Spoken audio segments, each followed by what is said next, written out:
Ella es maestra en filosofía por el Instituto de Investigaciones en Humanidades y Estudios Culturales de Teherán. Ha sido profesora de filosofía y misticismo en la Universidad Bayero-Bar y profesora de filosofía de música en la Universidad de Ciencias Prácticas de Teherán. Ha publicado varios artículos en torno a la filosofía, misticismo y literatura mística del siglo XIII, entre ellos el desarrollo del pensamiento en el Irán preislámico, los mundos de alienación, Jalaladdin Rumi y la música, enseñar filosofía a los niños, sí o no, investigaciones acerca de la idea de la reencarnación en el Corán, el humanismo no contradice la religión, y actualmente trabaja como investigadora y sus líneas de investigación incluyen filosofía del arte, filosofía islámica y misticismo. Como la maestra Adola Chahi no sabe español, su ponencia, que está escrita en español, nos lo va a hacer el favor de leer Arturo Pérez de Ita, que es nuestro estudiante de servicio social.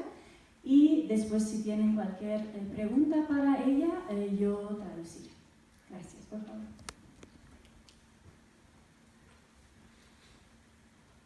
Interacción cultural en el mundo musulmán, el Islam iraní.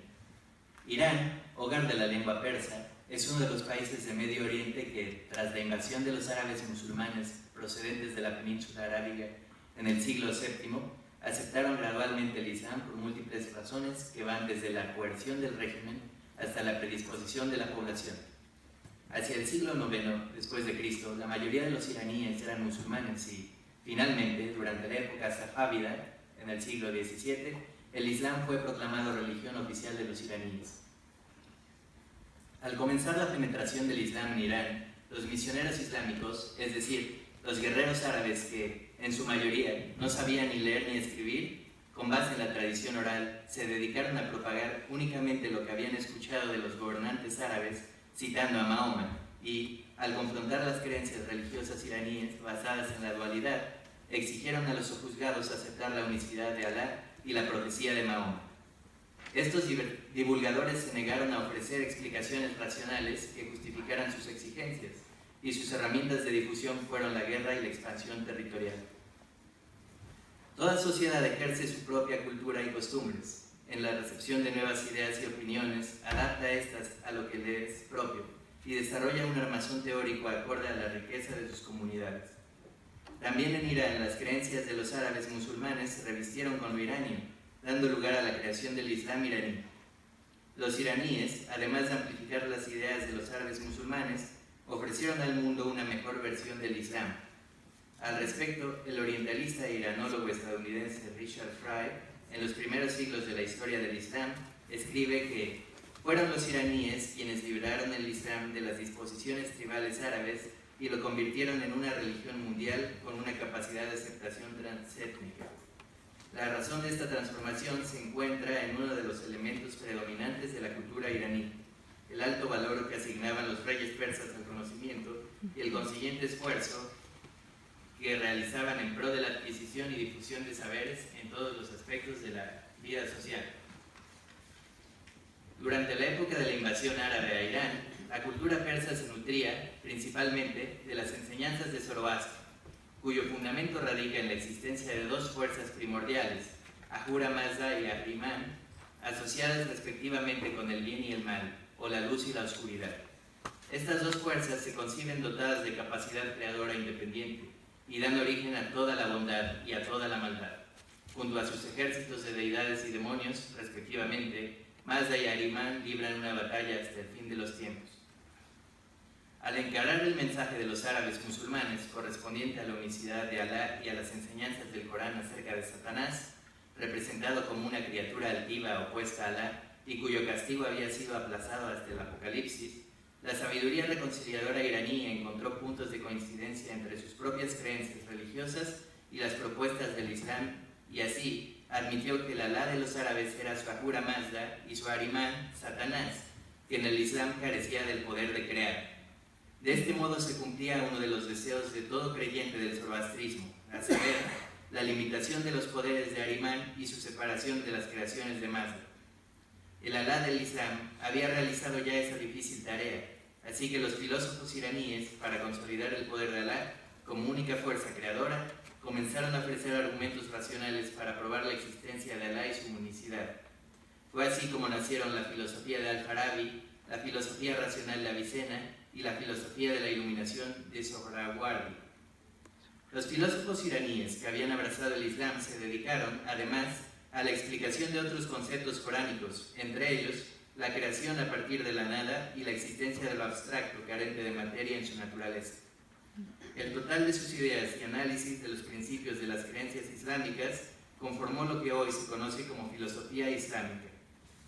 Las ideas de los pensadores iraníes acerca de la epistemología y las diferentes etapas del conocimiento, sus aportaciones ontológicas que explicaban la creación y la clasificación de los mundos de la existencia, además de racionalizar lo coránico, reforzaron la mística iraní. Es preciso decir aquí que la palabra para misticismo, irfan, significa saber y conocer en persa, y se refiere al conocimiento de uno mismo y de Dios. Dicho conocimiento se asienta en el descubrimiento y la intuición, y es innato, inmediato y personal. Cualquier persona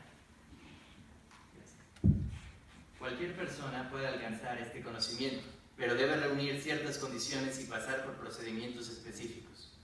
En el Corán se insta a los seres humanos a reflexionar sobre los signos de Dios, es decir, a pensar en su creación, con el fin de dilucidar si su propia existencia sería posible sin un creador. Este proceso desemboca en la afirmación de la existencia de Alá.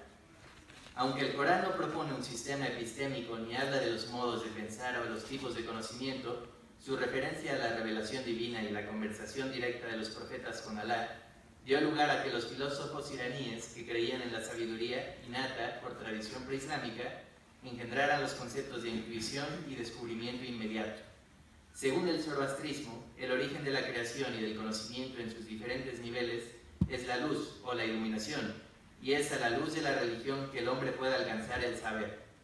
El Alá del Islam también es la luz de los cielos y la tierra, y el Corán contiene un extenso versículo, Nur 35, dedicado a la descripción de su luminosidad. Es por lo anterior que, tras asimilar a Mazda en Alá, los filósofos iraníes hicieron coincidir el reino de luz de Mazda y la sabiduría innata que en el zoroastrismo es otorgada a las deidades y a los recién nacidos con la luz de Alá. En el zoroastrismo, el ser humano puede servirse de esta sabiduría si se une a los rayos de luz de la deidad del conocimiento, Brahman, la misma sabiduría que abre el ojo del alma y hace visibles las esencias de las cosas más allá de su forma material. En el misticismo persa, esta noción se tradujo en el conocimiento intuitivo como la base del conocimiento de Alá. En el zoroastrismo, las condiciones para alcanzar esta sabiduría innata son aceptar la religión de Zoroastro y alejarse de Ahrimán y los demonios que ha creado. Los demonios de Ahrimán son, en efecto, representaciones simbólicas de defectos morales dañinos para la sociedad. Como ejemplos están el demonio que incita a dormir cuando no es hora de dormir, la pereza, el demonio de la codicia, el demonio de la lujuria, etc. Estos demonios, al mezclarse con las creencias islámicas, se convirtieron en los comportamientos inducidos en los seres humanos por medio de las tentaciones de Satanás, y los filósofos y los místicos musulmanes de Irán hicieron de la austeridad que posibilita el alejamiento de las tentaciones de Satanás la condición necesaria para alcanzar el conocimiento intuitivo y la plantearon a través de las diferentes etapas del sendero místico.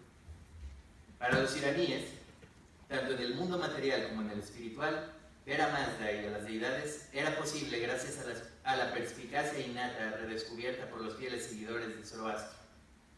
Las deidades del zoroastrismo tenían moradas en los dos mundos, material y de arquetipos, y Zoroastro había visto a Mazda en ambos. A su vez, los ángeles del Islam, como administradores de los asuntos mundanos y mensajeros de Alá a los profetas, aún viviendo en los cielos, viajaban con frecuencia al mundo material. La combinación de estas dos culturas minó la exclusividad de los profetas y santos para relacionarse con los ángeles y los seres espirituales que les atribuía el Islam. Y el misticismo persa, siguiendo la tradición zoroastriana, extendió la posibilidad de tal vínculo a todos aquellos que amaran a Alá y su creación y decidieran llegar a él a través del camino místico. Por otra parte, la cosmología de los filósofos iraníes musulmanes ayudó a explicar la intuición y el encuentro de los místicos con Alá. En el Corán existen versículos que se refieren a varios niveles del cielo y de la tierra. En la doctrina de Zoroastro también se hablaba de un mundo material y uno espiritual. La combinación de estas dos geografías cosmogónicas resultó en que los filósofos islámicos plantearan la existencia de 4 mundos. Uno de estos fue llamado el mundo de la imaginación, la morada de los seres espirituales. A este orden el Corán no hace ninguna referencia explícita. La creencia en los seres espirituales tiene su raíz en la creencia de los iraníes en la existencia de los Farawahar. Un Farawahar o Farawashi es una fuerza espiritual puesta por Mazda en todas sus criaturas para preservarlas de los ataques de Ahriman, ayudarlos a defenderse contra los demonios y, después de su muerte, a que regresen a Mazda. Los Farawashi de los humanos son criaturas espirituales e inmortales que se unen a ellos como una fuerza interior.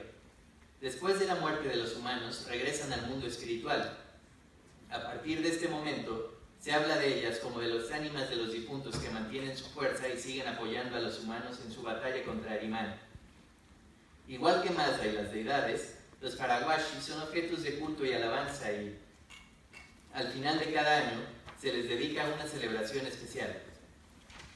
Así pues, los planteamientos coránicos sobre la existencia del alma y la idea de que Alá ha soplado su espíritu en el hombre para vivificarlo, no solo fueron aceptados fácilmente por los iraníes, sino que se convirtieron en un eje del misticismo persa que reinterpretó a los Farawashi como el yo espiritual de los humanos o su aspecto divino, y convirtió a este en el hilo que conecta al hombre con Alá.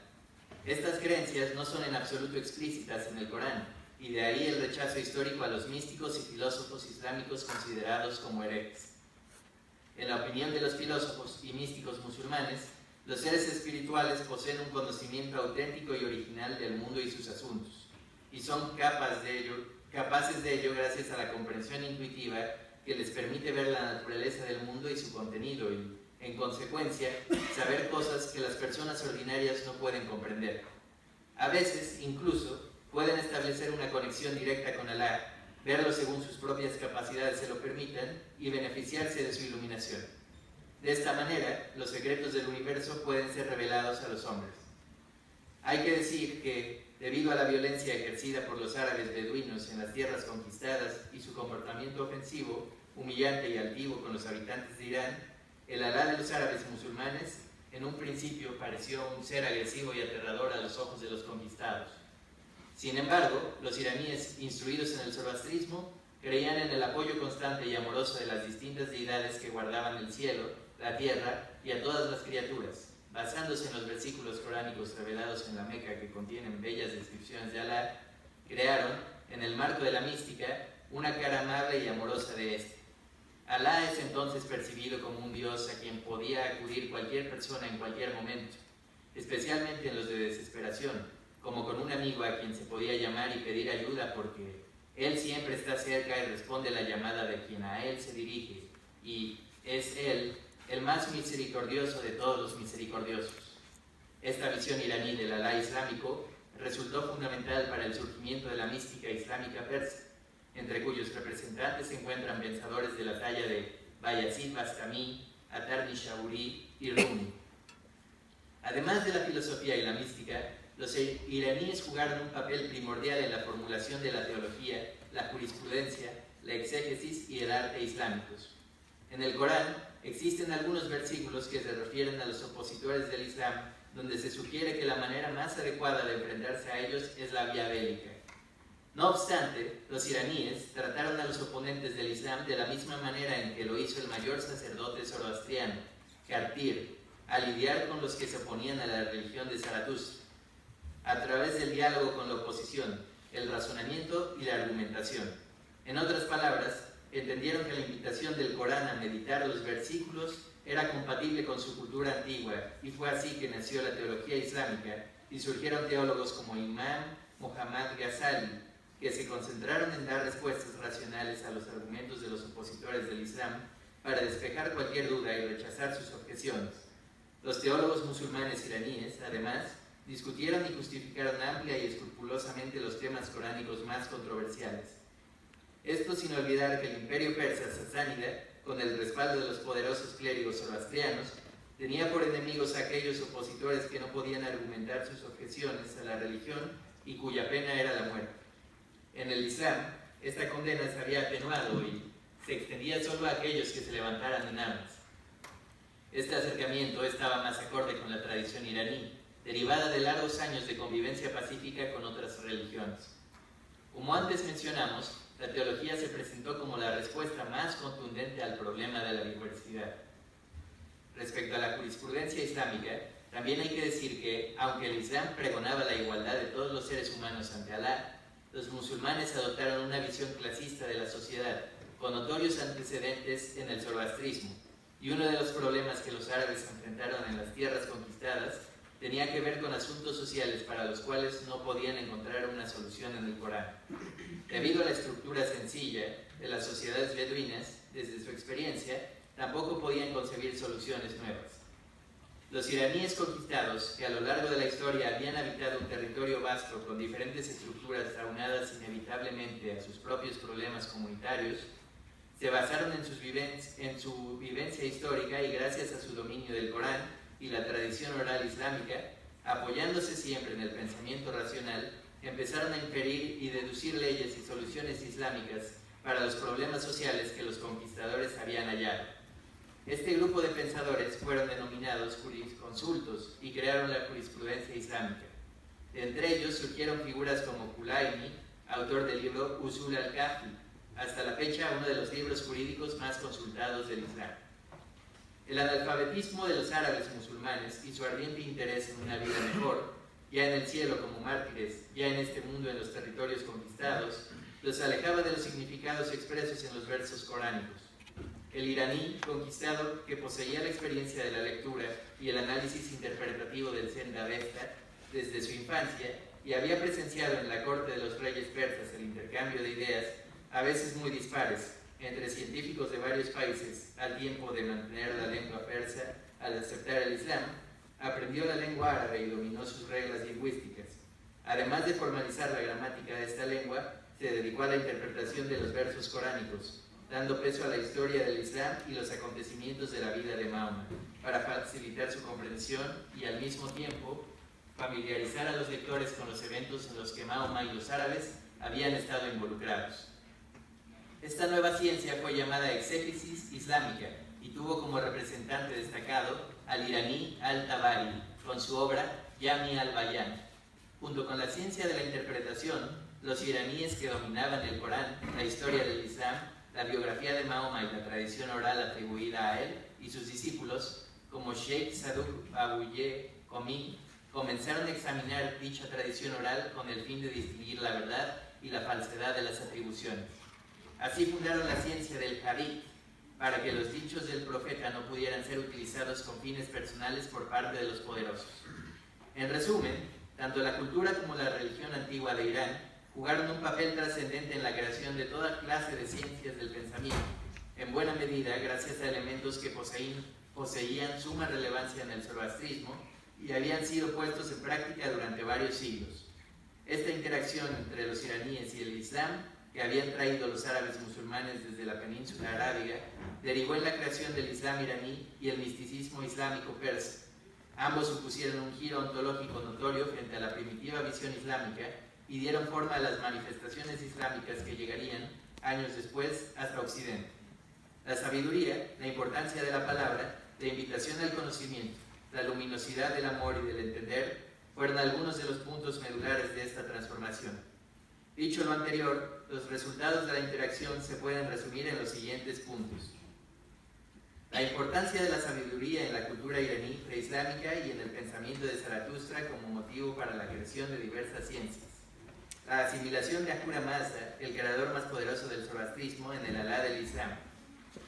La adaptación del diablo como coránico a Ahriman, el creador del mal en el zoroastrismo. El uso de la razón para probar la existencia del Alá del Islam y su unicidad, explicar otros temas coránicos y engendrar la filosofía islámica. La adaptación del mundo espiritual, el mundo material, la morada de las deidades en el mundo espiritual y el mundo material de la cosmovisión de Zaratustra, para hablar de los distintos cielos y tierras referidos en el Corán y explicar la cosmología islámica.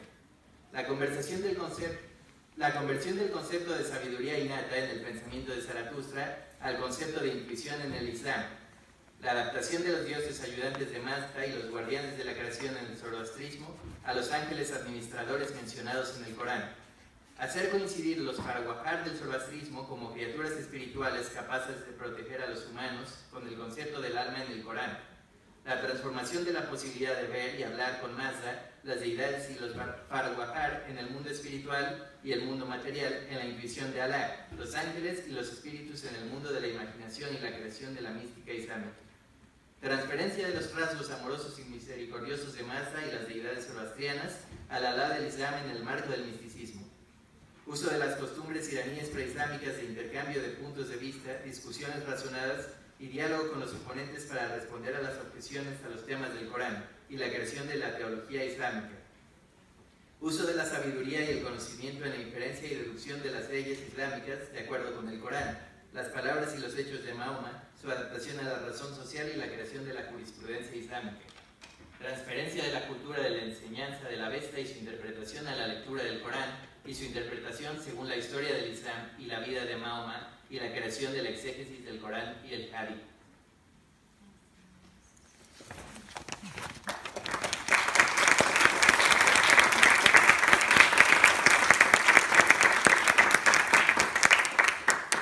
Muchas gracias. Bueno, antes de que demos la palabra a nuestro siguiente ponente, ya se encuentra aquí nuestra estupenda moderadora, que creo que estuvo en el tráfico y pudo llegar. Entonces yo voy a dar mi lugar a ella y pues seguirá la mesa. Gracias.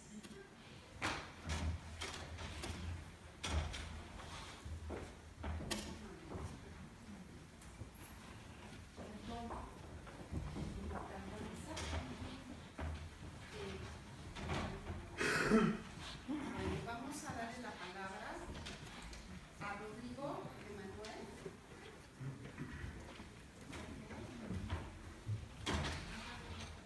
Semblanza curricular. Rodrigo Emanuel Oseguera Moreno, el corazón del sufismo islámico. Rodrigo Emanuel se ha dedicado a la investigación del Islam y del sufismo desde hace 10 años. Estudió la licenciatura en filosofía en la Facultad de Filosofía y Letras de la UNAM, enfocándose en el área de la filosofía de la religión, teniendo como eje conductor el trabajo del Círculo de Eranos. Ha participado en seminarios sobre metafísica, bioética e interculturalismo. También ha colaborado en distintos foros sobre mística, religión y literatura sufi. Actualmente escribe la tesis El amor en la mística de Ibn Arabi. Gracias. Buenos días. Antes de comenzar, me gustaría aclarar un poco sobre el tipo de conocimiento que vamos a hablar acá. Ya se habló un poquito en la ponencia anterior. Este conocimiento es meramente subjetivo. El conocimiento de la mística islámica es tradicionalmente conocido como Kashf, que quiere decir revelación, y por tanto es una búsqueda de los conocimientos secretos ocultos en lo manifiesto. Este conocimiento es análogo al conocimiento de los sentidos, sin ser y se le conoce tradicionalmente como Tzab. Evidentemente tiene algunas implicaciones políticas, porque al ser meramente subjetivo, pero a la vez teniendo pretensiones ontológicas, pues por supuesto ha generado problemas en algunas sociedades. Incluso algunos de los sufís han llegado como al martirio, a querer defender una verdad personal. Y bueno, entonces voy a comenzar con un poema de Ibn Arabi, que es el más conocido. Qué asombroso es el prodigio de una gacela velada, que señala un azufrito y hace señas con sus ojos, y cuyos pastos se encuentran entre costillas y entrañas. Qué maravilla un jardín en medio de tanto fuego. Capaz de acoger a cualquiera de entre las diversas formas, mi corazón se ha tornado. Es prado para gacelas y convento para el monje. Para los ídolos templo, cava para el peregrino. Es las tablas de la Torá y ese libro del Corán. La religión del amor sigo a donde se encamine su caravana, que amor es mi doctrina y mi fe. En apariencia vivimos un tiempo en el que la revelación ha cesado. En la cotidianidad ya no escuchamos hablar de grandes santos, de interlocutores divinos ni de grandes místicos. Los humanos ya no suben las montañas sagradas, ni se evocan a la embriaguez por lo divino. En apariencia, el mundo se ha transformado en fragmentos. Vivimos empoderando el aislado, Poco a poco emergen de nuevo las voces de intolerancia y rechazo al otro. El tiempo de las apariencias es lineal, absurdo y limita con el sinsentido. Dicha concepción del mundo emerge donde se hace presente la voz humana, pero solo es una apariencia. A lo largo de las distintas épocas y civilizaciones, en un juego entre la ocultación y la manifestación, han existido hombres y mujeres cuyo don ha sido revelar un tiempo y espacio originario, a saber, la eternidad. Dichos personajes han tenido también su manifestación en la tradición islámica, siendo su mayor referente el sufismo. Y aquí aclaro el sufismo porque, bueno, también en la tradición shia hay otras formas de mística que son un tanto diferentes. A veces se desdibuja un poco la línea. Podemos entender el sufismo como una ciencia del corazón, el cual cobra un protagonismo simbólico, ya que puede ser comprendido como la totalidad de la conciencia del salek o viajero, es decir, un peregrino. Dicha conciencia no se limita a una serie de relaciones epistémicas, es decir, no se refiere unívocamente a un espacio intelectual de conocimiento de un objeto por parte de un sujeto. Cuando hablamos de corazón, tampoco este se limita a un estado específico de conciencia o de estados mentales. Quizá para hablar del corazón en el sufismo es necesario volver a la fuente misma de la profecía del Islam. Y quiero aclarar que también aquí en el sufismo es entendido el corazón como un órgano sutil que lo que va a hacer es acceder a la marifa. La marifa es el conocimiento de lo divino. Quienes tienen este trabajo son conocidos como arif. En un hadith qudsi, una narración del profeta Muhammad, que generalmente es cuando habla a través de Dios, a través de él, sin ser coranístico, se nos comunica: ni el cielo ni la tierra pueden contenerme, tan solo el corazón de mi humilde siervo puede contenerme. De ello debemos entender que la naturaleza misma del corazón está vinculada genéticamente a la naturaleza divina. Sin embargo, dicho conocimiento y sus implicaciones no son evidentes, requieren de un proceso de autoconocimiento, pues el conocimiento de lo divino se encuentra secreto dentro del ser humano mismo, del mismo modo que la naturaleza de la Dios. Sobre ello el profeta Muhammad nos dice: conócete a ti mismo y conocerás a tu Señor. El proceso de dicho imperativo no solo nos habla de un conocimiento inmediato de la naturaleza divina, nos habla de aquello que habita ya en nuestro propio corazón. Como si de una peregrinación a la Sagrada Kaaba se tratara, el corazón se encuentra velado a su propia naturaleza. Del mismo modo que la Kaaba estuvo rodeada por ídolos, el corazón humano ha tomado por deidad los velos de las primeras aproximaciones a lo divino, es decir, genera creencias. Empieza a pensar como Dios es el árbol es Dios, etc. Infinidad.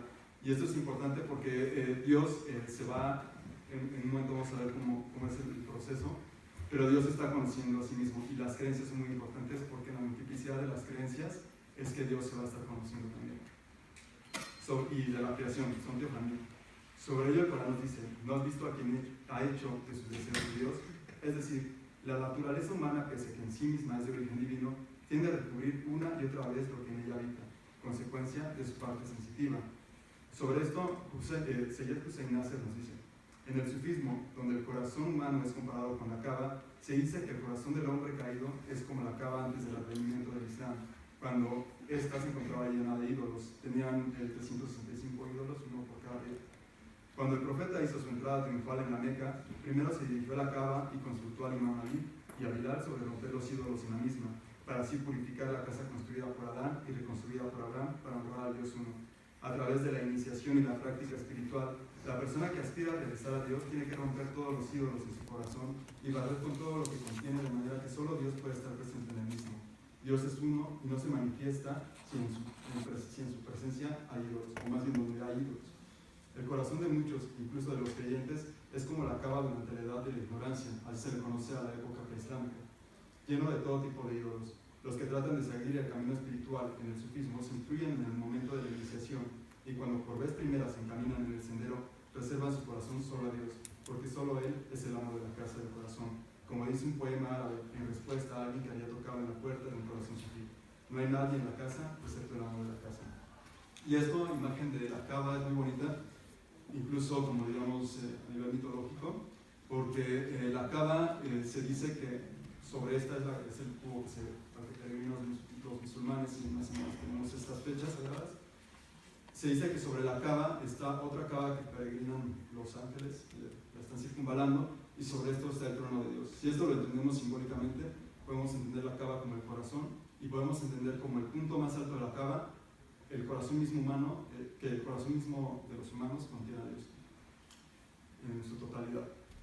Es importante no perder de vista la naturaleza del corazón y su naturaleza paralela con lo divino. Para ello, me parece de suma importancia hacer énfasis en la raíz de la palabra árabe kalb, que además de corazón significa centro, molde, receptáculo, cambio perpetuo, fluctuación, transformación e ir y volver. Ahora bien, quizá es necesario volver a las ideas cosmológicas de la tradición sufí para entender cuál es la relación directa entre estos significados de corazón y la naturaleza divina. Sobre ello nos dice el orientalista Enrico Mar: es necesario ante todo recordar los actos de la cosmogonía eterna concebida por el genio divino árabe, un ser divino solo en su esencia incondicionada, del que no conocemos nada más que una sola cosa, la tristeza de la soledad primordial que le hace aspirar a revelarse en los seres que le manifiestan a sí mismo en la medida en que él se manifiesta en ellos. Esa es la revelación que nosotros percibimos y eso es lo que debemos meditar para saber quiénes somos.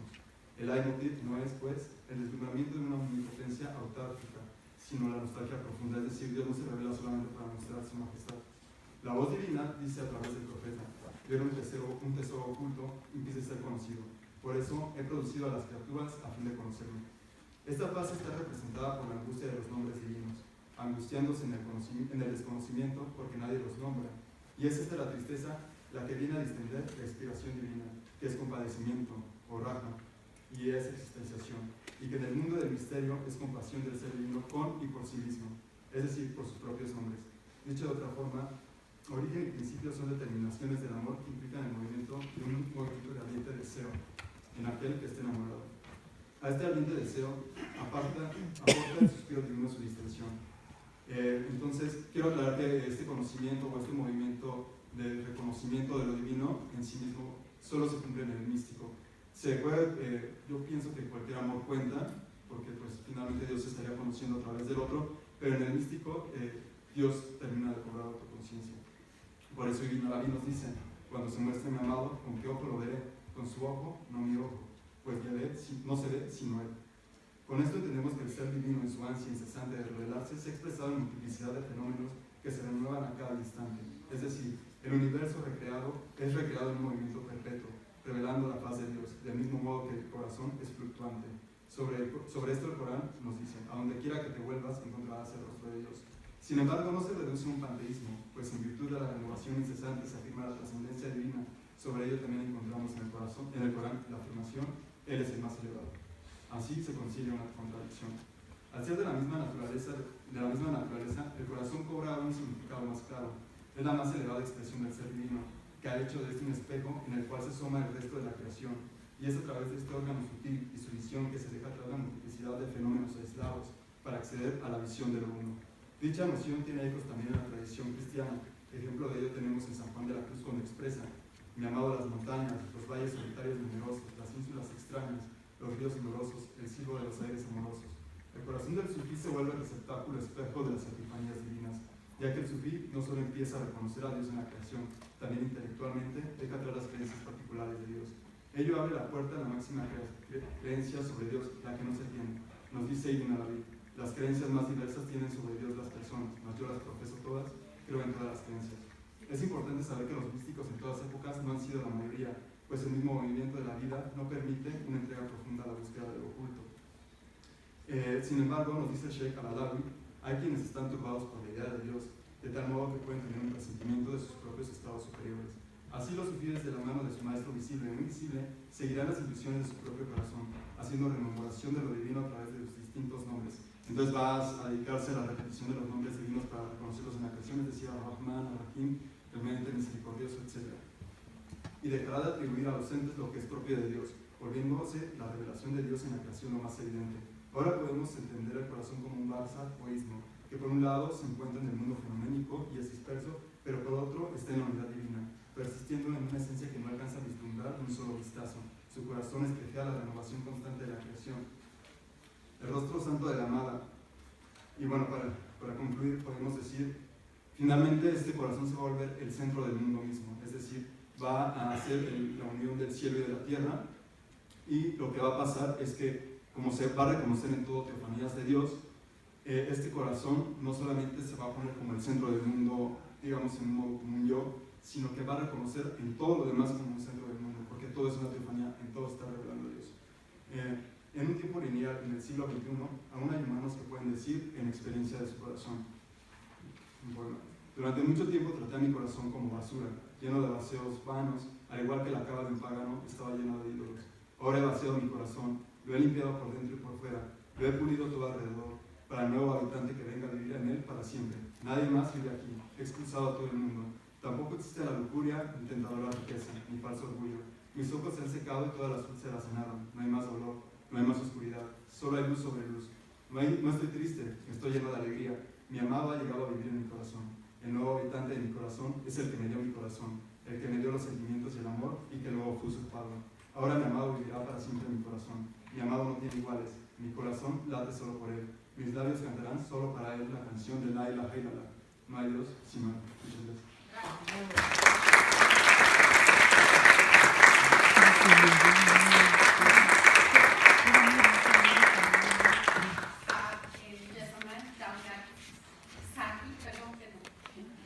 Ella es maestra en filosofía en el Instituto de Investigaciones en Humanidades y Estudios Culturales de Teherán.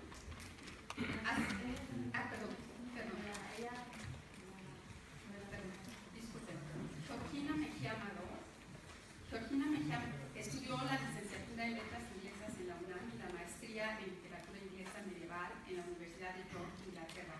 Ha impartido seminarios sobre danza, literatura y cuerpo en el Instituto de Estudios Críticos 17. Ha colaborado en libros y revistas como Medievalia Crítica y Revista de Literaturas Populares. Actualmente estudia el doctorado en Letras en la UNAM.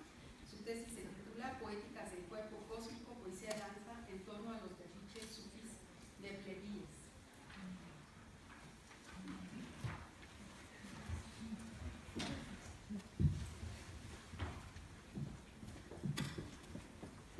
Gracias. Gracias, buenos días a todos.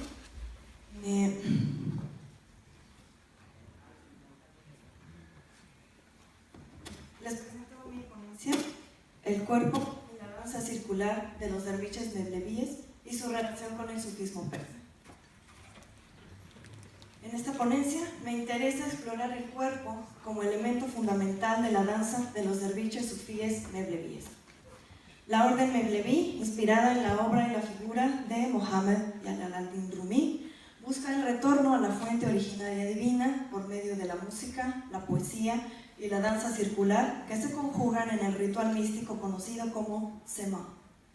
La obra de Rumi está permeada por varias doctrinas sufíes persas que a su vez fueron influidas por el mazdeísmo, de lo cual ya nos habló la maestra Yasamán.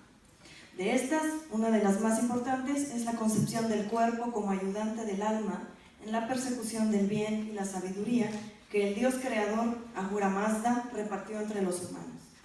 Por tanto, podemos plantear que en el contexto sufí, el cuerpo material se transforma en un cuerpo ritual y purificado que acompaña el viaje del alma en su unión con Dios durante la danza mística de los derviches.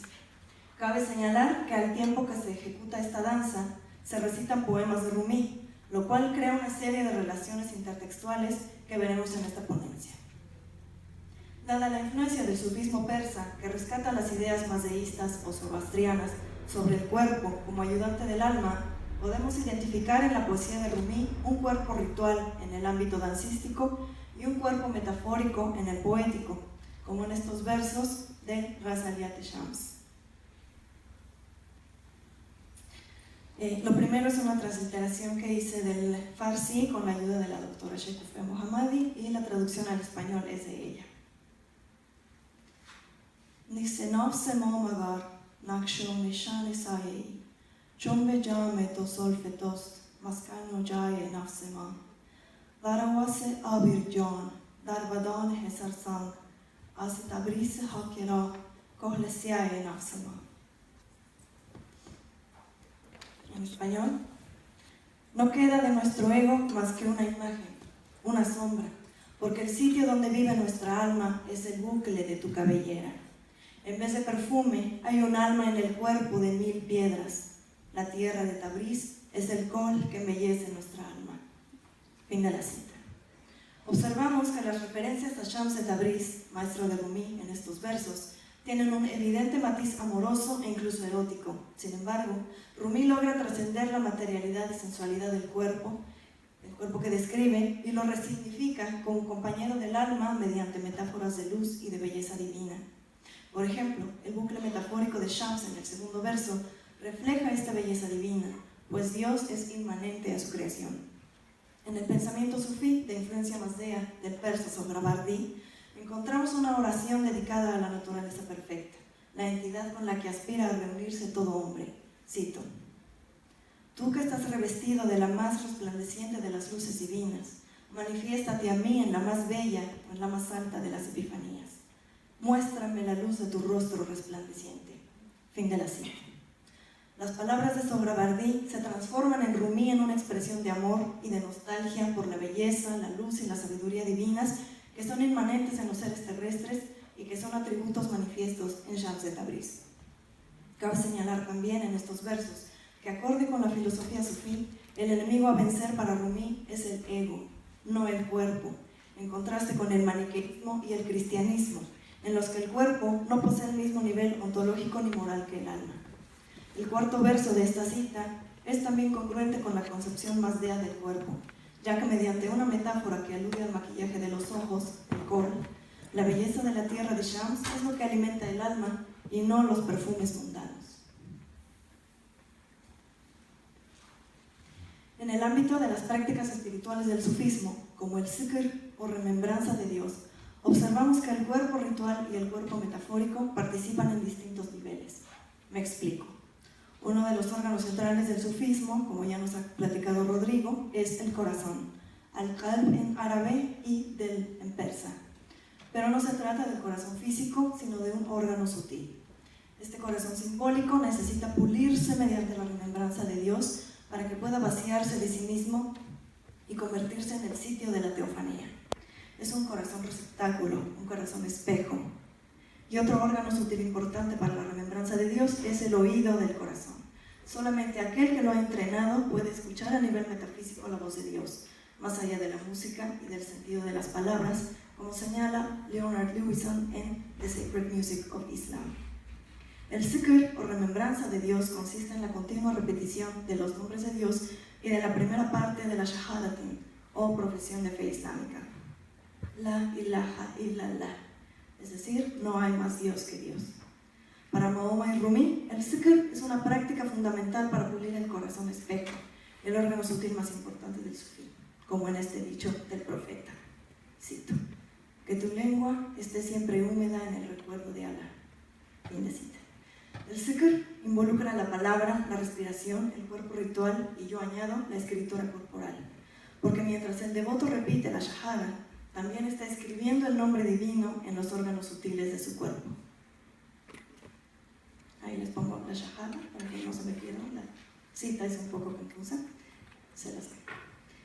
Un texto del siglo XII, refiriéndose al más antiguo zikr colectivo que se conoce, prescribe: el aliento se emite por encima del seno izquierdo para vaciar el corazón. Entonces se expira del ombligo la palabra la contra el demonio sexual. Luego se pronuncia illaha sobre el hombro derecho y en el ombligo illah. Por último se articula fuertemente Allah en el corazón pasivo. Fin de la cita. A partir de este fragmento vemos que es necesario el vaciamiento y la purificación del corazón simbólico del sufí mediante el aliento y la palabra para que pueda escribirse en él el nombre de Alá, y que esta escritura depende del simbolismo de cada parte del cuerpo, según su pureza o impureza. El zikr es una continua reescritura del nombre de Dios en el corazón, la cual incorpora al cuerpo en su dimensión ritual para ayudar al alma en su limpieza y transformación. Cabe añadir que la ejecución del zikr está dotada de una intensa corporalidad. Hombres y mujeres empapan sus ropas de sudor, agitan sus cabezas, respiran con fuerza y colman el recinto con sus voces y gritos. Es un éxtasis que, pese a su intensa materialidad, debemos situar en el terreno del ritual, pues nos hallamos fuera del tiempo y el espacio cotidianos. Y lo mismo ocurre durante el Sema, la ceremonia de los derviches mevlevíes que conjuga música, canto y danza mística, como he señalado. A la par que el sufí sigue el precepto coránico y mahometano de recordar a Dios mediante el zikr, el cuerpo sutil del sufí está preparado para la escucha que tiene lugar durante el Sema. Sema significa escucha. Varios comentadores sufíes, entre ellos Hushwiri, Tusi y Al-Ghazali, apuntan que debe practicar el Sema aquel que haya transitado por disciplinas ascéticas y rituales como el zikr del que les he hablado.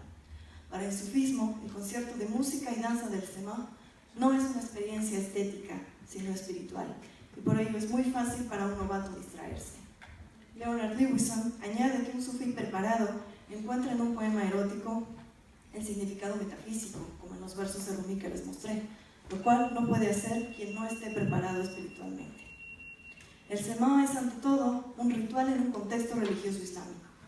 Citando una vez más a los comentadores sufíes, los persas Tusi y Al-Ghazali, plantean que debe cumplirse 3 condiciones para la ejecución del Sema: tiempo, espacio y compañía. Cuando hablan del tiempo se refieren a un tiempo del corazón como órgano sutil. Es decir, el sufí se prepara para el Sema cuando su corazón espejo está concentrado y dispuesto a emprender la búsqueda del amado. En cuanto al lugar, Tusi habla del espacio del Sema como un sitio sacralizado con la presencia de este corazón sutil, en tanto que para Al-Ghazali el espacio físico sí es importante, pues debe estar limpio de influencias nocivas o impurezas.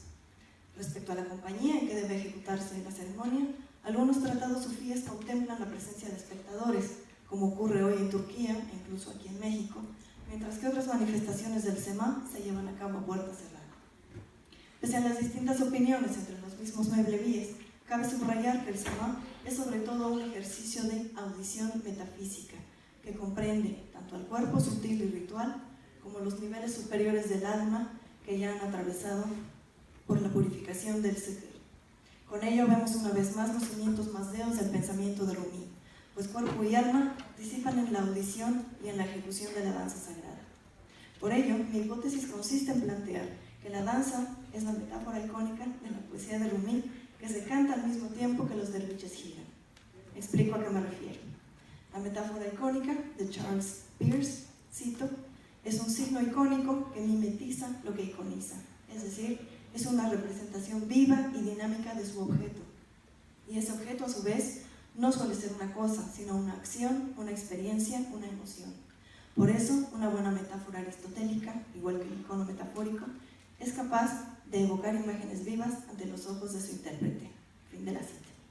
La metáfora icónica se relaciona con el objeto al que denota por medio del paralelismo, esto es, que revive la misma experiencia que produce el objeto que representa. Podemos decir entonces que el objeto del signo icónico es la experiencia del derviche al escuchar con el oído del corazón las palabras de Rumi, que remiten a la reunión con lo divino, y que su representación viva y dinámica es la danza del Koki. Tanto la danza derviche como la poesía cantada de Rumi tienden a lo circular. Si leemos los versos en farsi, podemos escuchar la circularidad del verso que emplea Rumi en estos ghazales. Hardam Rasuli miresad, Janera Gariban Mikeshad, Vardel Jiyali Midawad, Janibe Aslihu Vijan. Del Asyahan Rangubu, Gashte Gorisan Subesun, Naresanan Kanasleku, Yamedaran Andarvapa. En español. A cada rato llega un mensajero con el alma a tirar del cuello de su ropa. En el corazón entra una ilusión que le dice vuelve hacia tu origen. El corazón, huyendo del mundo de los colores y los olores, a cada dirección corre gritando ¿dónde está el origen? Rompiendo su ropa por fidelidad a él. Fin de la cita. Creo que no nos es difícil imaginar una correspondencia entre la danza giratoria y estos versos, tanto en forma como en contenido. Podemos escuchar cómo los sonidos aliterativos entre hemistiquios y el esquema de rima que emplea Rumi nos sumerge en un ritmo circular, hipnótico, y cómo es posible traducir esta experiencia fónica y mística en el giro, en el círculo como la más primordial de las formas. En la danza, cada derviche es el eje de su giro en la infinitud del tiempo, como dice Elliot Weinberger, cito. El vórtice es el fin de los tiempos, el vórtice es el principio del tiempo, fin de cita. Porque existe además una correspondencia entre la forma rítmica, aliterativa y fónica de estos versos con el tema del retorno al origen, tópico fundamental del sufismo. En aquel tiempo primordial, el ser humano era uno solo con Dios. El sufí siente nostalgia por él y por eso lo busca, como plantea el coloquio de los pájaros del también persa Fariduddin Atar.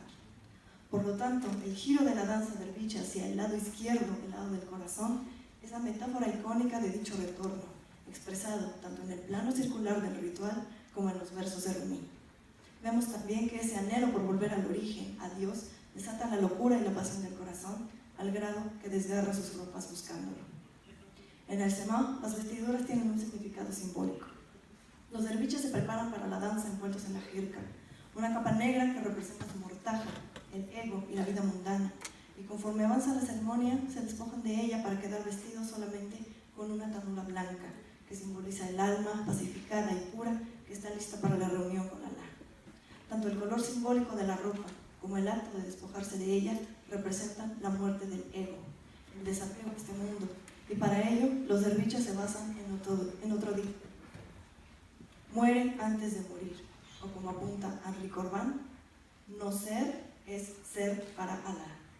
Pero insisto, quien muere es el ego, no el cuerpo. En conclusión, hemos observado brevemente cómo el derviche ejecuta el Semá mediante el cuerpo ritual como compañero del alma, tras una serie de ejercicios espirituales como el zikr, y que al desprenderse de su ego logra reabsorberse en Alá. A su vez, la belleza de la música y la poesía de Rumi, que canta a Shams mediante metáforas corporales, alude a la inmanencia de Dios en su creación y una correspondencia entre el macrocosmos y el microcosmos.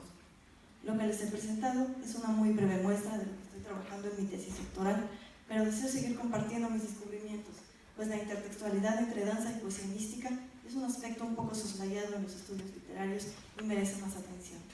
Afortunadamente, para Rumi, la relación entre danza y poesía era fundamental, como en estos versos. El Semá es un camino y una puerta hacia el cielo.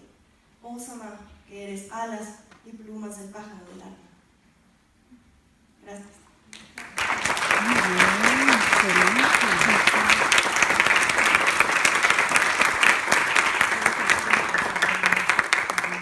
Vamos ahora a darle la palabra a Ingrid Talía Rosas Figueres, que es licenciada en Filosofía, egresada de la UAM. Actualmente se encuentra trabajando como docente en el Seminario Diocesano San Felipe de Jesús. Asimismo es profesora en la Universidad Interamericana para el Desarrollo, sede Tula. Bueno, muchas gracias. Antes que nada, agradezco, buenos días a todos, agradezco su presencia. Me hace muy feliz saber que entre ustedes hay sufis practicantes. Y además me siento muy contenta de estar rodeada de gente brillante, de la que puedo aprender mucho, de la que he aprendido mucho el día de hoy. Y bueno, como hemos visto, hay muchas formas de plantear el tema del sufismo, así como también de abordar el tema de la mística en general, dada la complejidad y la pluralidad de estos fenómenos. El año pasado me centré en exponer las condiciones históricas que hicieron que el sufismo se convirtiera de un movimiento predominantemente ascético a un misticismo en rigor. Pero en esta ocasión deseo compartirles el interés que tengo por comprender la experiencia mística dentro de este sistema religioso. Desde luego es imposible explorar a cabalidad la experiencia en sí misma sin sus revestimientos históricos, lingüísticos, culturales. Aún así, como hemos visto, podemos rodear algunas de las distintas dimensiones interiores del sufismo a partir de los testimonios y los signos que esta espiritualidad alumbrada ha dejado tras de sí a lo largo del tiempo. Pese a que tal vez queden muchísimos cabos sueltos, dado el límite de tiempo, me he sentido inspirada a hablarles de la añoranza del morir. Es decir, la añoranza de aquel que ha tomado la decisión de emprender el camino hacia el encuentro inmediato y definitivo con Dios. Porque considero que el contenido de tal anhelo es el núcleo de la sabiduría sufi, y además creo firmemente que el deseo místico es una condición inherente a la especie humana. Maulana Rumi, que ya ha sido citado muchas veces el día de hoy, cuya poesía sin duda alguna proviene de un profundo ardor espiritual, expresó nostálgicamente la circunstancia paradójica en la que se halla quien desea explorar la realidad última.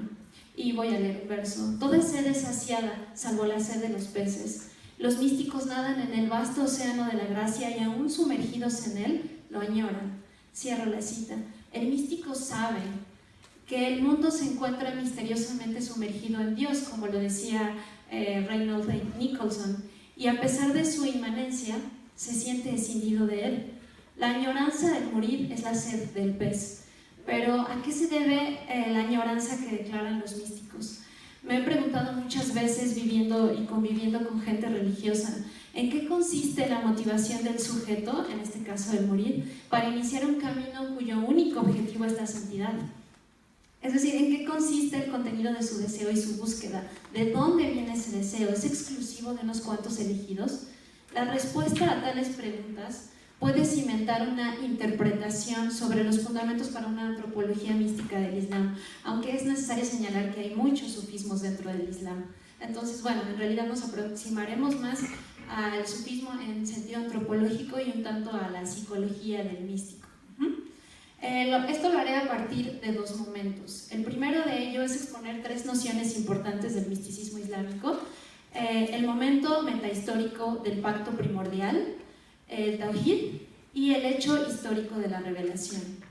La conciencia religiosa islámica, sobre todo la sufí, se halla fuertemente impresionada por las implicaciones del hecho transhistórico del día del pacto primordial. Según la Sora 7:172 del Corán, cuando solo Dios existía, invocó a la futura humanidad, a la descendencia del todavía no creado Adán, para hacerla testificar la alianza entre ambos, preguntando: ¿acaso no soy yo su Señor? A lo que la humanidad libremente respondió: sí, damos testimonio de ello. Este es, ante todo, el fundamento de la aceptación del poder de Dios. Estamos hablando, en términos sufis, de una promesa de amor, y entre muchas otras cosas implica que vamos hacia la fuente de la que venimos, como una danza constante. En nuestra naturaleza se encuentra la impronta de la majestad divina que conduce a la aniquilación radical del sujeto y, por otro lado, a la afirmación de una dimensión excedente al ser, su trascendencia. La vía sufi tiende sus rutas hacia la experiencia del día del pacto, hacia el abismo insondable del no ser. En cuanto al concepto del tawhid, hay muchas discusiones teológicas sobre lo que quiere decir este vocablo árabe. Básicamente se refiere a la cualidad sustancial de la unicidad divina, cuya expresión oral, como ya lo escuchamos también en las ponencias, es la primera parte de la profesión de la fe musulmana: no hay más Dios que Dios. Esto quiere decir que Allah es la única presencia real. Ahora sí que, como dice Jalil Bárcena, Dios es la única realidad realmente real. Pero no en un sentido panteísta, también ya se ha mencionado esto. Más bien, como dije antes, el mundo se halla misteriosamente sumergido en Dios. Se trata de una realidad absolutamente trascendente a lo mundano y por ello es al mismo tiempo inmanente a él. Así que la realización del tawhid perfecto es el estado del día del pacto. El mundo sin determinaciones, sin individuación, cuando éramos uno en Dios. Por último, en el Islam, el modelo de experiencia mística y espiritual por excelencia se encuentra en la figura receptiva del profeta Mohammed, monitor de la palabra divina, y en su ascensión a los 7 cielos, el famoso viaje nocturno, que según la tradición constituye el punto álgido de la revelación, pues al ser elevado ante la presencia del misterio de Allah, más allá del tiempo y del espacio, el profeta no solo recibe el mandato de la oración ritual, entre otros dones, sino que también obtiene la comprensión directa de lo que verdaderamente significa la primera profesión de la fe. Vive la comprensión inefable del tawhid. Esto en el sufismo se relaciona con el concepto de la hakika, y bueno, es así como el profeta Mohammed queda transformado en el amor. Todo místico, como verdadero enamorado del absoluto, no halla la saciedad de su ser afirmando el hecho histórico de la revelación, precisamente como un mero hecho histórico constitutivo de su tradición particular, aunque tampoco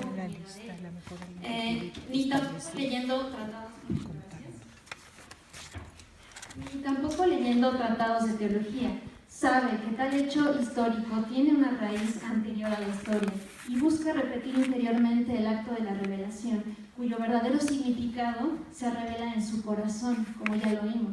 Quiere obtener el conocimiento de Dios a través de la experiencia. Los sufís sistematizaron las etapas y los estados de la vía, la tarika, hacia la aniquilación sagrada sobre los cimientos de su doctrina. Construyeron códigos de conducta fieles a la Sharia e inspirados en el comportamiento del profeta según el Hadith, y fundaron estructuras sociales erigidas en base a la iniciación por parte del maestro, el pir o el sheikh en persa. ya que el camino puede ser completamente desestabilizador y lleno de trampas, lo que me lleva al segundo momento, que es justamente la añoranza de morir. Entonces voy a comenzar contestando la pregunta, bueno, ¿quién es este sujeto? En árabe esta palabra significa el que desea algo. Las comunidades sufíes nombran de esta manera al postulante o al novicio, que es el que inicia el camino, es el iniciado. Conforme el murid avanza en las etapas y estados, pasa a ser un salek, el buscador o el viajero, hasta convertirse en un camil, que sería el hombre perfecto. He decidido centrarme en la figura del murid al ser el añorante, al ser la fase añorante. De hecho, el murid es eso, el deseante. Ese sujeto que ha reconocido que entre las múltiples dimensiones de su ser, como dice San Juan de la Cruz, late un deseo abisal, reconoce una insatisfacción del alma, ese excedente de sí mismo, un más allá interior respecto del cual se siente inadecuado o con el que no se siente plenamente integrado, una fuerza que si no es trascendida, de algún modo se convierte en vacío. Habiendo llegado a este punto, debo añadir que lo que yo llamo experiencia mística en este contexto no solo es una experiencia fulminante de iluminación espiritual fortuita, donada por la gracia divina, es en realidad un largo proceso, es el recorrido completo. Como dice Evelyn Underhill, es un proceso vital, orgánico, un algo que hace la totalidad de yo. La experiencia mística es el conjunto de la vía con sus etapas y estados. Le acaece al sujeto una vez que responde a la fuerza de su anhelo y reconoce la impronta en su alma, el testimonio de amor a Dios. La primera gratificación divina de la experiencia mística, entonces, para mí es el poder para asumir las consecuencias de ese anhelo. El murid es el que tiene la fuerza de voluntad para iniciar un viaje que nunca acaba, en compañía y bajo el cuidado de su pir. Asume que nada de la realidad ordinaria colmará la disposición inherente a su alma. Esa insatisfacción profunda es retratada en la mística del Islam como un sentimiento de exilio, como una sed, como un dolor por la separación, una nostalgia. También se usan símbolos sobre el amor profano y esta añoranza, esta nostalgia, este dolor no se ve colmado por la adquisición de un iPhone 7, por ejemplo. Ahora bien, solo se echa de menos lo que se tuvo y se perdió. La añoranza es el testimonio de que estuvimos en el paraíso, la tendencia que nos mueve a volver a él. Es la intuición aguda y el testimonio de la precedencia absoluta de Dios, una voz del corazón. El corazón, como ya lo expuso Rodrigo, como esa entidad divina que no puede abrirse ni comprenderse a través de la razón. Y esta tendencia del corazón, esta voz del corazón, reorienta toda la concepción de la vida a la luz del Tauhid y le da un sentido espiritual a lo terrenal y lo mundano. En otras palabras, el deseo afirma al deseante y al deseado. No se trata de una ansia personal, es primeramente una ansia de Dios. No solo el sediento busca el agua, dice Rumi, también el agua busca al que tiene sed. La cuestión es que en esta dialéctica la añoranza nunca acaba, y mejor que no acabe, porque indica la cercanía de la divinidad y la prueba de que ya has encontrado lo que buscabas. Pero la comprensión absoluta de ello se alcanza solo por experiencia, pasando tiempo totalmente implicado en la ruta. Recorriendo el sendero sufi, comprendemos que somos lo que buscamos. Nuevamente vuelvo a citar a Jalil Bárcena, porque expresa esto de una forma insuperable. Dice, Dios es un secreto a voces. El problema de Dios no es una cuestión de lejanía, es una cuestión de proximidad. Su extrema cercanía, como dice el Corán, más cerca que la vena yugular, impide que le veamos. Se suele decir popularmente sobre los espíritus chocarreros que cuando están muy cerca, que cuando vemos una aparición muy cercana, es que realmente está muy lejos. Y que cuando lo vemos lejos, aguas, porque ahí está el espíritu cercano. Algo así sucede con Dios. Lo vemos, tenemos la percepción de la lejanía, pero en realidad tenemos la percepción de la lejanía, y por eso cuando estamos en la mezquita, cuando estamos en el templo, ¿no? Y por eso nos refugiamos en estas representaciones o en estas evocaciones a las realidades sagradas, pero es en el momento de la ausencia, de la añoranza y del dolor donde verdaderamente tenemos la oportunidad de ver que Dios está ahí, como una presencia silenciosa. Lo que quiero decir es que el pez no identifica el agua en la que está nadando, sino hasta que tiene sed.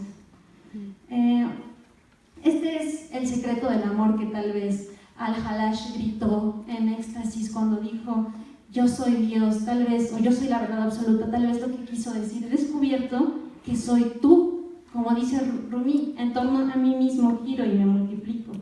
La afirmación del individuo de la tradición occidental moderna poco tiene que ver con el yo afianzado en la unicidad de Dios del Islam. Son muchas las implicaciones y las reflexiones que se pueden extraer del tema del deseo místico. Yo quiero concluir con 2 puntos. El primero de ello es que ese anhelo, desde la perspectiva doctrinal de esta tradición, es inherente a toda la especie. Compartimos la insatisfacción del morir. Por ello, como ignorantes naturales, tratamos de calmar ese sentimiento de vacío, afirmando la originalidad de nuestra persona de muchas maneras. Pero a diferencia del morir, desligamos lo mundano del sentido espiritual. Olvidamos que el vacío es la ocasión para volver la vista hacia nosotros mismos, para reconocer que Dios ya nos ha dado un lugar. Los testimonios de los sufis tocan el fondo incógnito que nos ancla aún más allá de nosotros mismos. No tendré tiempo de compartir ejemplos, de modo que el léxico místico no solo es una necesidad ante la inadecuación de las palabras, es también una herramienta para despertar los corazones. Decía un sabio sufi de Turquía: Dios es infinito en lo bello. Por eso la forma de enunciar las palabras y la poesía nos desborda, nos lleva a vislumbrar un excedente de significación en todas las cosas, ese elemento misterioso e inefable. Y voy a tomar tan solo 1 minuto del tiempo, porque ya se acabó, solo 1 minuto, para cerrar con una cita de Emilio Galindo. Emilio Galindo, en La experiencia del fuego, dice: ¿por qué necesitamos a los sufis? Necesitamos auténticos testigos del fuego, que nos hablen no de memoria ni de libros, sino de lo que han visto y oído, de lo que han tocado sus propias manos. Testigos que les muestren con las llagas de sus quemaduras que el fuego existe, que el misterio se palpa, que Dios no es algo que se explica, sino alguien que implica y nos vive. Y en esto los sufis han sentado cátedra para siempre y para todos. Por eso sus textos son tan bellos y encienden el corazón de los que los leen a cualquier religión y cultura que pertenezcan, pues hablan de vida vivida.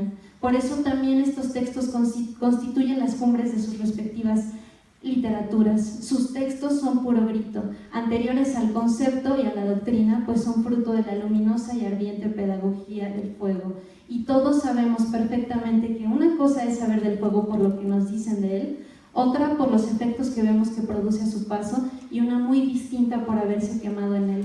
Necesitamos además a los sufis para 2 tareas fundamentales, imprescindibles y hasta urgentes en el mundo de los creyentes: la de relativizar nuestros absolutos religiosos y la de aprender un nuevo y olvidado modo de conocer. Gracias.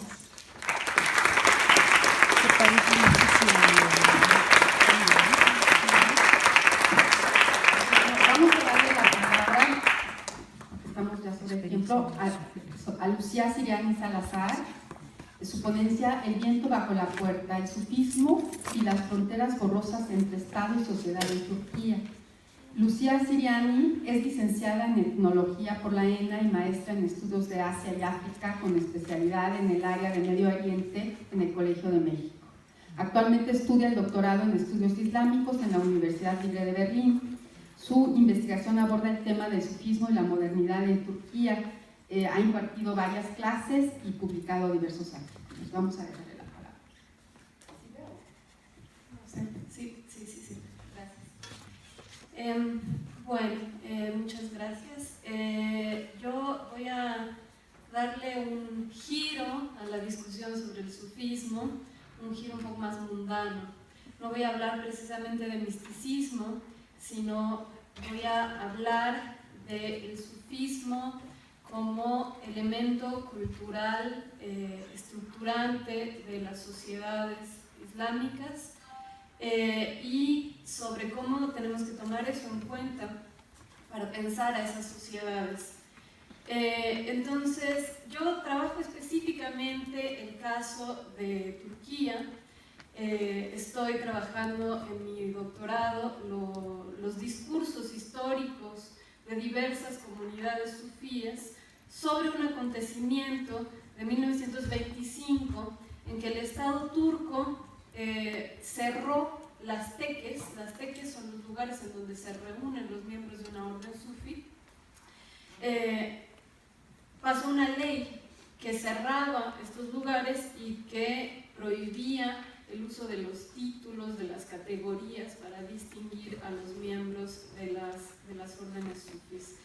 Entonces, hechos como este, como la ley que cerró las teques en Turquía, llevaron a una serie de suposiciones o entendidos en la historiografía sobre la región, que creo que es importante empezar a desafiar.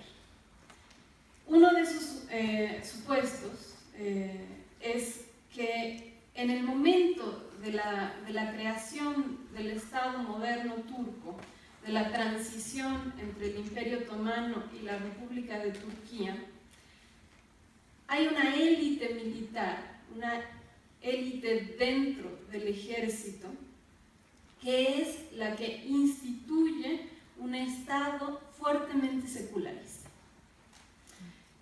Entonces, queda una idea a partir de la cual tenemos una ilusión de separación, pero no es la ilusión de la separación entre el ser y Dios, como en el misticismo, sino es la ilusión antropológica de la separación de la sociedad según categorías que son de origen occidental y que surgen de experiencias occidentales para explicar los procesos históricos de sociedades no occidentales.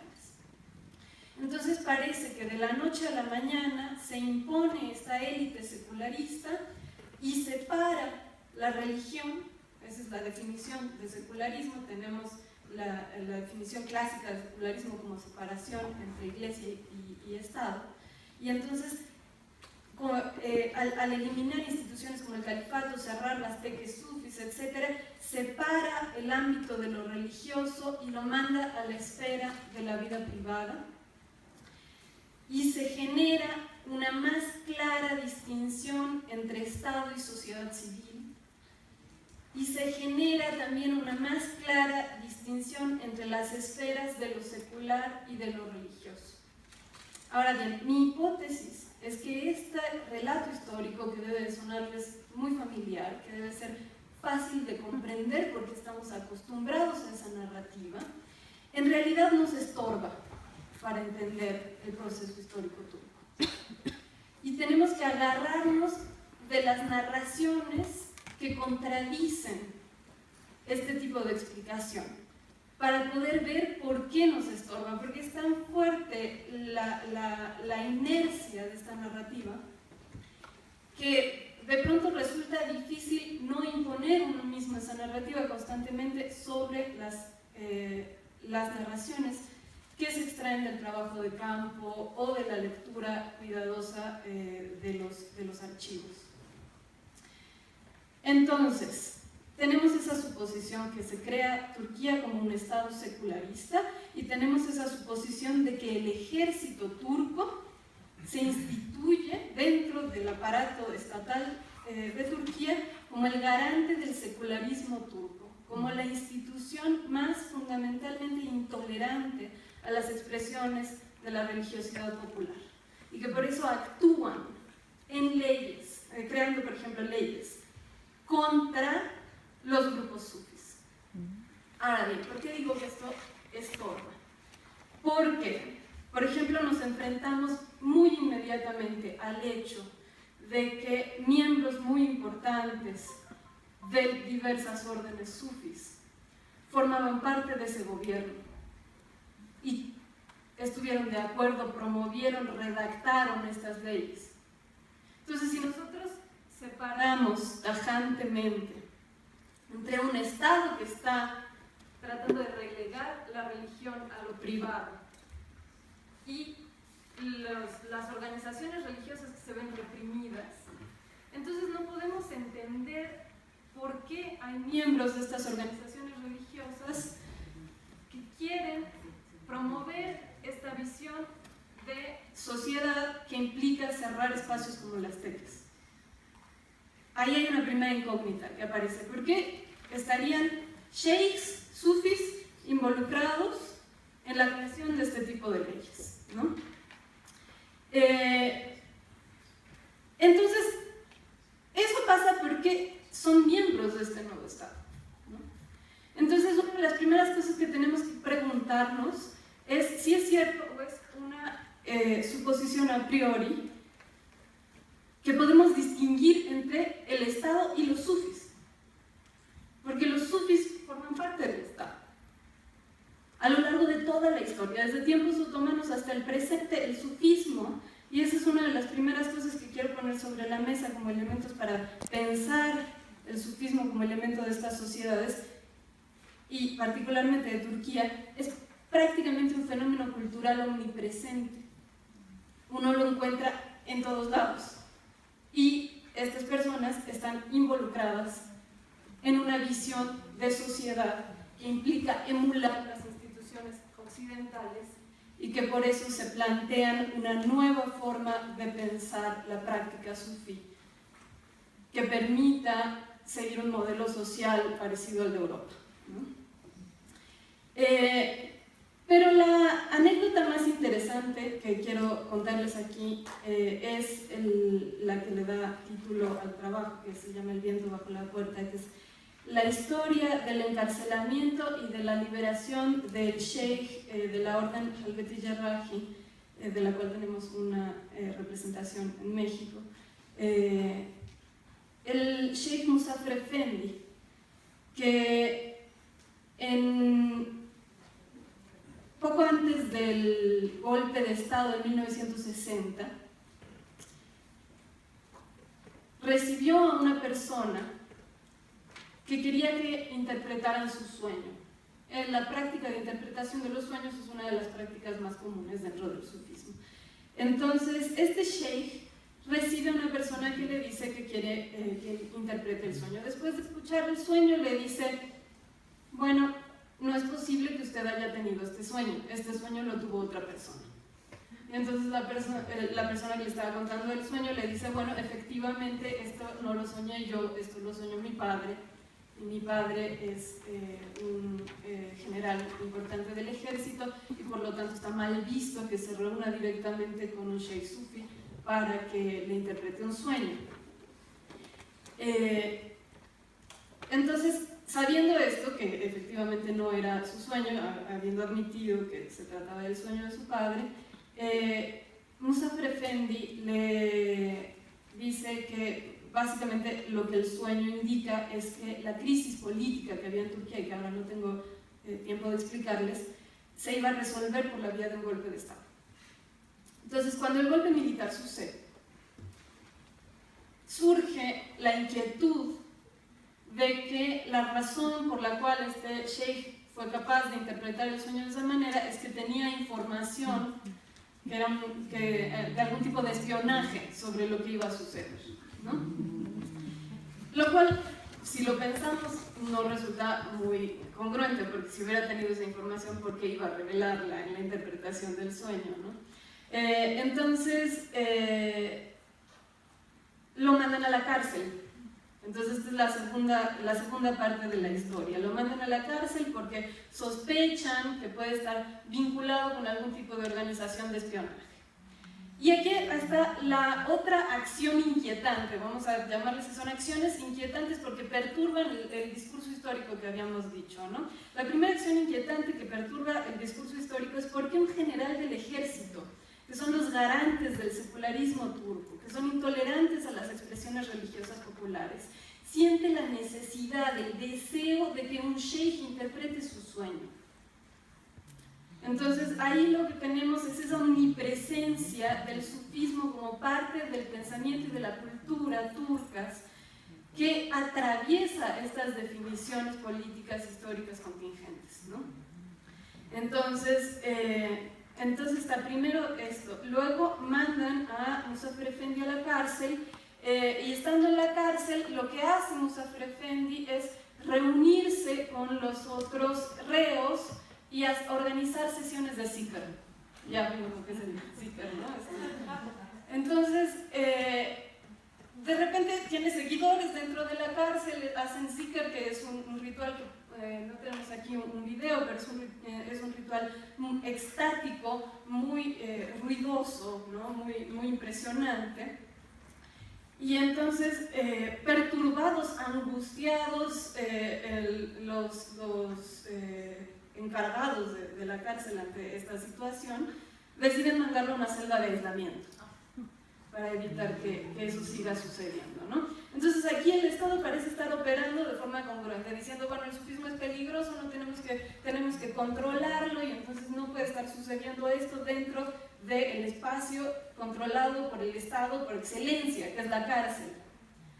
Pero hay otra acción inquietante ahí. No solamente está actuando el Estado, sino que hay una suposición de que los sufis estaban realizando las sesiones de zikr en sus casas de manera privada porque tenían miedo de la represión del Estado, porque estaba prohibido y entonces lo hacían a escondidas. Entonces uno dice, si esto es así, ¿por qué un sheikh al que mandan a la cárcel por interpretar un sueño, en lugar de quedarse callado un ratito hasta que lo liberen, decide organizar sesiones de zikr en la cárcel, bajo la mirada más directa del Estado?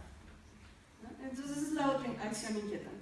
Y lo mandan a la celda de aislamiento, y entonces Muzaffer Efendi interpreta su estancia en esta celda de aislamiento como un halvet. Un halvet es un aislamiento, un retiro espiritual en la búsqueda de Dios, que era uno de los pasos tradicionales de crecimiento de crecimiento espiritual, ¿no? Y pasa un tiempo en la celda de aislamiento, y entonces está la otra acción inquietante, que es que los guardias que están encargados de pasarle la comida en su celda de aislamiento empiezan a percibir que en pleno verano, en una cárcel en Estambul, que por supuesto no tenía aire acondicionado ni nada por el estilo, sale aire fresco de la celda de Muzaffer Efendi. Y ese es un signo de santidad. Entonces los guardias de la cárcel empiezan a decir, ah, caray, estamos haciéndole daño a un waliullah, o sea, a un amigo de Dios, a alguien cercano a Dios. Y Dios nos va a castigar por hacer esto. Entonces, subrepticiamente operan para lograr la liberación de Muzaffer Efendi. Entonces no se le libera de forma oficial, de ya se terminó su proceso y está libre, sino que los oficiales se mueven con su control de las estructuras burocráticas para liberarlo de forma más o menos clandestina, ¿no? Entonces aquí vemos de nuevo a los agentes del Estado operando en contra de la lógica de cómo debe comportarse este Estado secular y secularista, ¿no? Entonces eso nos obliga a reflexionar sobre la diferencia entre esta idea abstracta del Estado y las personas concretas, los agentes que operan, que son los representantes del Estado y que no actúan nada más desde esa lógica, sino que actúan también desde la ansiedad que les produce hacer daño a un santo, ¿no? Entonces, estoy reflexionando sobre este tipo de contradicciones en mi doctorado y entonces he llegado más o menos a 4 líneas, a 4 propuestas que me parece importante tener en cuenta para pensar estos fenómenos. Uno de ellos es que el sufismo es un elemento tan omnipresente en la cultura turca que es un error escindirlo de cualquier sector social, incluido incluido el Estado, y asociarlo a ideologías políticas particulares. Uno de los errores más comunes en este sentido es que tendemos a pensar el sufismo como el Islam inocuo, ¿no? De repente separamos a los sufis de los islamistas, por ejemplo.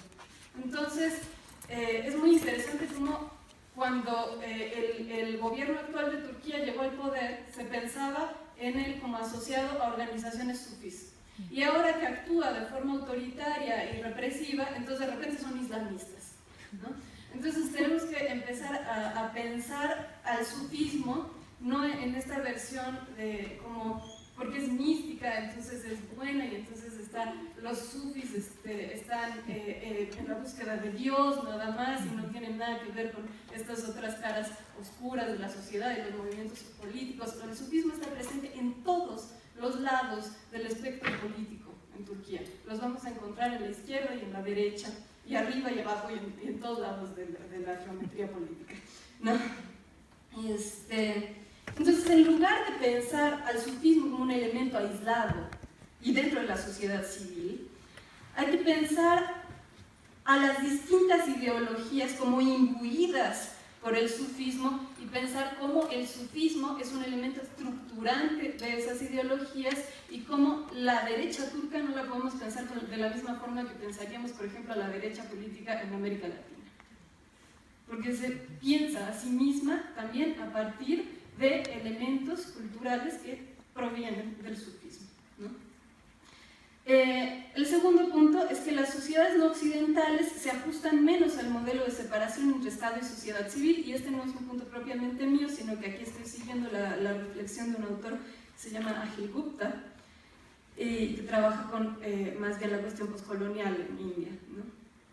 El tercer punto que me parece pertinente marcar es que los agentes del Estado actúan de formas diversas y contradictorias, como vimos en el caso del general que quiere la interpretación de su sueño y de los oficiales de la cárcel que buscan la liberación de Muzafer Efendi.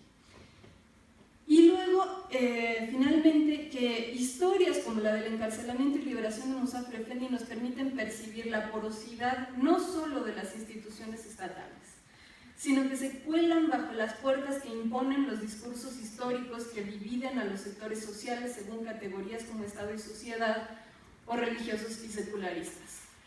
Entonces, no hay mucho tiempo para seguir desarrollando, pero digamos esas 4 líneas son las que yo propondría para empezar a repensar los términos de la historiografía de Turquía en lo que tiene que ver con la relación entre el sufismo y la sociedad y el sufismo